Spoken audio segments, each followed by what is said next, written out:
2018, le P20 Pro arrive et propose ce qui était alors le téléobjectif le plus performant de la compétition, un petit 81 mm.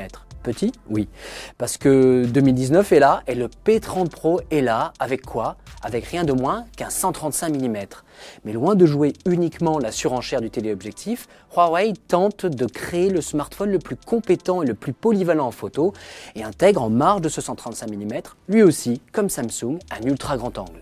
Du côté le plus large du spectre, on a donc un module ultra grand angle équivalent à un 16 mm, 20 mégapixels. Le capteur principal, comme chez le P20 Pro, est un équivalent 27 mm, 40 mégapixels. Le téléobjectif, c'est désormais un 135 mm et ce capteur fait donc 8 mégapixels. Une fois de plus, soyons séquentiels et détaillons un petit peu les performances de chaque module caméra. Vous allez le voir, ils sont très différents, ils se comportent différemment les uns des autres selon les scènes.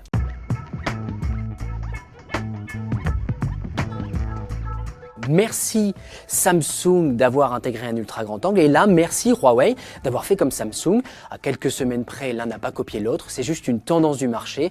Les gens veulent pouvoir faire de magnifiques paysages et ça tombe bien, le P30 Pro est très doué pour ça. La partition colorimétrique est bonne, le piqué aussi.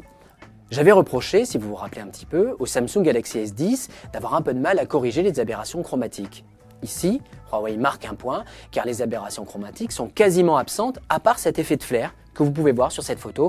C'est très difficile à corriger, le Huawei P30 Pro s'en sort très bien. En revanche, partition d'homogénéité optique peut-être un peu moins bonne. Vous pouvez voir ici, en bas de l'image, ça manque un petit peu de piqué, c'est pas très grave.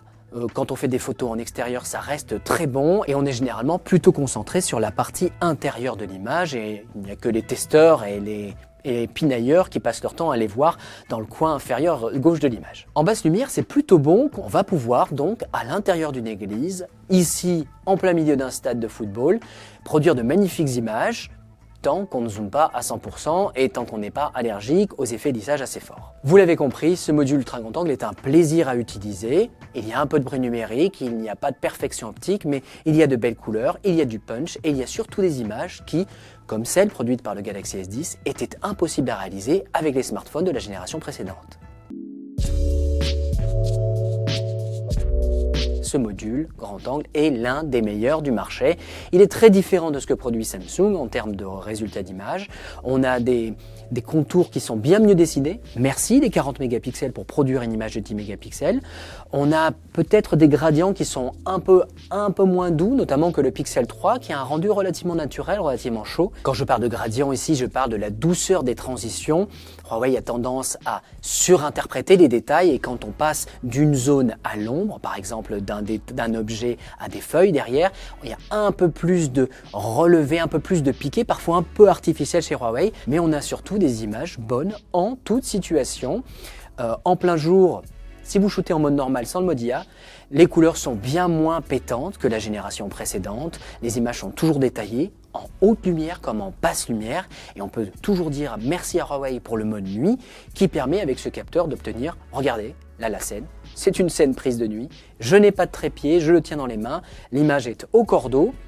Avantage Google pour la fidélité des couleurs et les gradients, avantage Huawei pour le peps des images.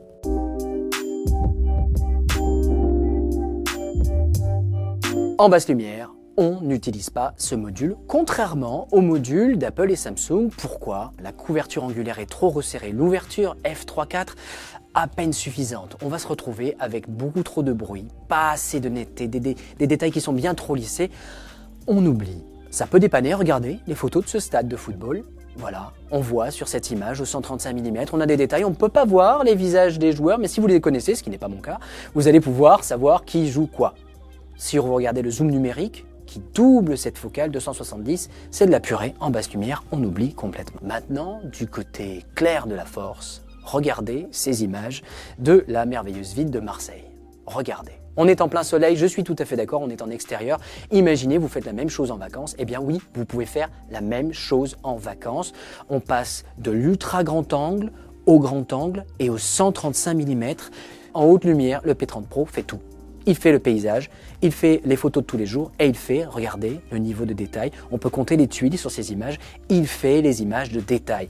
Il y a de quoi regretter peut-être qu'il n'y ait pas un zoom transitoire à 50 mm. Sachez que si ça n'est pas dans le logiciel de Huawei, sachez que si les zooms intermédiaires n'y sont pas, vous pouvez le faire. Pourquoi ?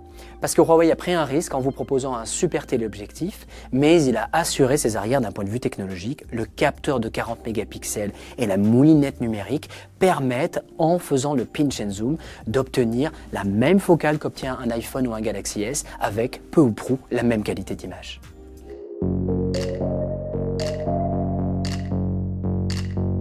Ce P30 Pro marque une étape dans l'histoire des smartphones qui font de la photo. Il est le premier terminal qui officiellement va vous permettre de remiser définitivement votre compact zoom x10, x20, x30 à la maison. Vous n'y toucherez plus. La partition est incroyable, plus qu'excellente. Elle est incroyable et on va souligner quand même le travail des ingénieurs de Huawei pour avoir produit un appareil qu'aucun autre constructeur sur le marché ne peut actuellement produire.